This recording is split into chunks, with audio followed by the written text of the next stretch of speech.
अच्छा ठीक है, अब बात कर लेते हैं जो अब फ़िलहाल जो एग्ज़ाम आ रहा है उसमें बहुत कम टाइम बच रहा है, लगभग 40 दिन हैं हमारे पास। 15 दिसंबर से उसकी डेट दी है।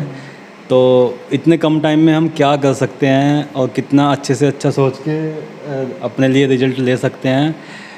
तो मेरा अभी आप कम से कम एक तो डेली प्रैक्टिस सेट लगाना आप स्टार्ट कर सकते हैं। उसके लिए कोई भी प्रैक्टिस सेट पिछले 10 सालों के आप ले सकते हैं ऑफलाइन।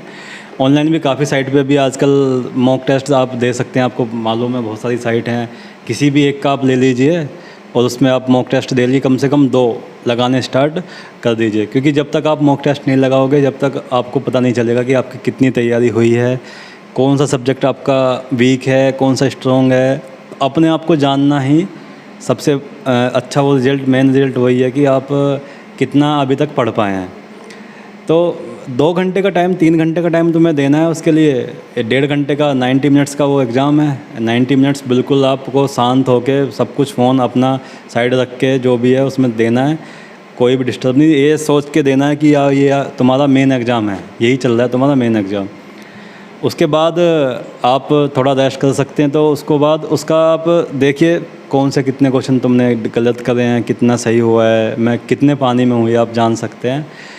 इसके बाद आपको पता चलेगा कि मैं कितने क्वेश्चन नेगेटिव में मेरे जा रहे हैं। आप उस पर काम कर सकते हैं कि ज़्यादा नेगेटिव हम नहीं कर सकते, क्योंकि रेलवे में सबसे ज़्यादा नेगेटिव मार्किंग है हमारा 1/3 का। 3 क्वेश्चन अगर आपके गलत हो जाएंगे तो एक आपका सही भी कट जाएगा। तो आपको अपनी एक्यूरेसी पे, सबसे मेन इंपॉर्टेंट एक्यूरेसी पे आपको ध्यान देना कि जितने भी क्वेश्चन करें अच्छा कोशिश हो कि अब वो सब सही क्वेश्चन हो। मोस्टली तुक्का वुक्के पे ज़्यादा भरोसा ना करें, तुक्का ना मारें। वो आपका जो सही क्वेश्चन आपने कराया वो भी आपका गलत हो जाएगा, तो उसके भरोसे आप नहीं जा सकते। अगर आपके मेरा मैथ रीजनिंग में आपको मालूम पड़ जाता है कि मेरा क्या क्वेश्चन सही है, 90% आपको मालूम पड़ ही जाता है कि ये सही है या गलत है। जीएस में आप रिस्क नहीं लो, तो मेरा तो ये मानना है अगर क्वेश्चन थोड़े कम भी अटैम्प्ट हो तो चलेगा, लेकिन एक्यूरेसी ज़्यादा होनी चाहिए उसके ऊपर। अभी क्या है, 1-2 सीजन लास्ट जो एग्ज़ाम हुए हैं उसमें नॉर्मलाइजेशन का सबसे मेन इंपॉर्टेंट रोल हो गया है। उसमें क्या है, उसमें जिसकी जितनी अच्छी एक्यूरेसी होती है उसके ऊपर उसके नंबर बहुत अच्छे आपके इंक्रीज हो सकते हैं। आपकी एक्यूरेसी बहुत अच्छी है। तो अभी आप 40 दिन हमारे बचे हैं हमारे पास, तो आप कर सकते हैं सुबह शाम कोई भी एक दिन आप टाइम ले सकते हैं। और मेरा मानना तो यह है कि टाइम एक ऐसा टाइम होना चाहिए जो एग्ज़ाम टाइम होता है, ताकि उसको उसके हिसाब से अब अपने आप को एडजस्ट कर सके कि इसी टाइम मेरा एग्ज़ाम होता है और इसी टाइम में पढ़ने के लिए बैठ रहा हूँ। ऐसा नहीं है कि आप रात के 12 बजे सेट लगाए रहे हैं तो 12 बजे तो एग्ज़ाम होता नहीं है। तो वो बहुत हद तक अब तुमको हेल्प करेगा कि सुबह की शिफ्ट रहती है, दोपहर की शिफ्ट रहती है, शाम की शिफ्ट रहती है, उसके अकॉर्डिंग तुम सेट लगाओ, बैठो आराम से। उसके बाद देखो कितने क्वेश्चन गलत हुए, सही हुए। जो पोर्शन आपका गलत हुआ है उसको तुम उन क्वेश्चनों को नोट कर लो कि मेरे क्वेश्चन गलत हैं, वो तो तुम्हें उसी दिन सेम दिन पूरा तैयार करने ही करना है। उसके बाद उस वाले पोर्शन को आपको दिन में पढ़ना है। ये बस आपको इस 40 दिन के अंदर में करना है, चाहे वो मैथ हो, चाहे रीजनिंग हो, चाहे आपका जीके वाला पोर्शन हो। तो जितना भी आप ज़्यादा प्रैक्टिस से प्रैक्टिस कर सकते हैं। अब नया मैं चाहता हूँ कोई नया अब ज़्यादा ना पढ़ें आप, जो आपने पढ़ लिया उसी को बस प्रैक्टिस सेट में आप उतार दें। नया आप पढ़ सकते हैं, करंट अफेयर्स नया पढ़ सकते हैं आप, उसको कंटिन्यू रख लो। जीएस आप थोड़ा थोड़ा पढ़ लो, वो 40 दिन में आराम से तुम्हारा काफ़ी टॉपिक उसमें कवर हो जाएंगे।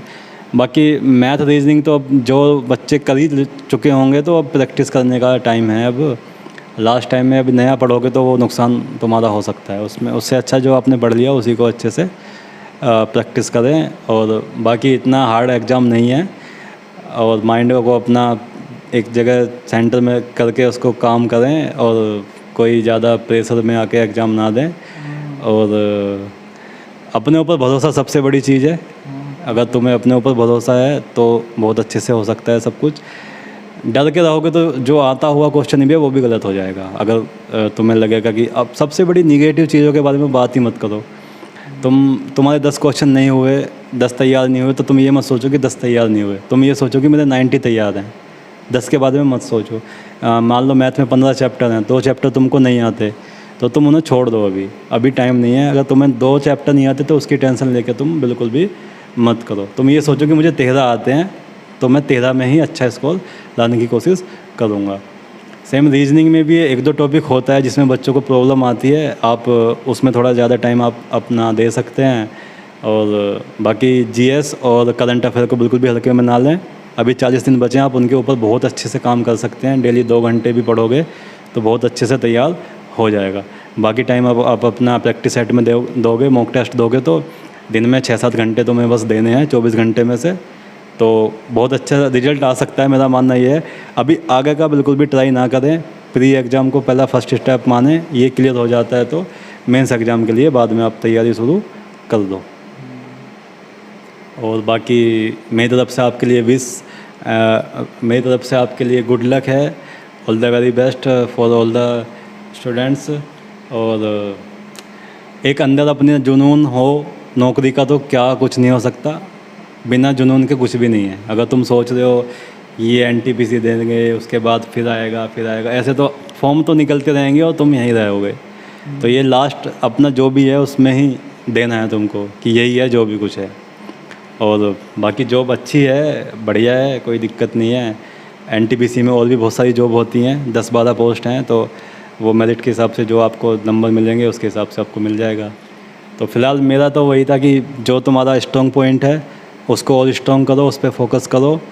कुछ चीज़ें सभी में कमज़ोर कुछ ना कुछ होता है, किसी का कुछ कमज़ोर होता है, किसी का कोई सब्जेक्ट कमज़ोर होता है, कोई परफेक्ट कोई भी नहीं होता।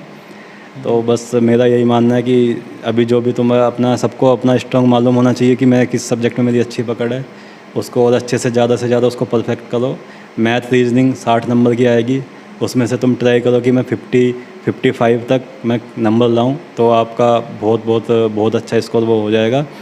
और नॉर्मलाइजेशन के बाद भी आप अच्छा स्कोर ले सकते हैं अगर एक्यूरेसी आपकी अच्छी है तो मेरी तरफ से आपको बहुत गुड लक है। और अच्छे से एग्ज़ाम दें, बिना प्रेशर के पढ़ें, और सब कुछ पॉजिटिव नेगेटिव कुछ भी मत सोचो।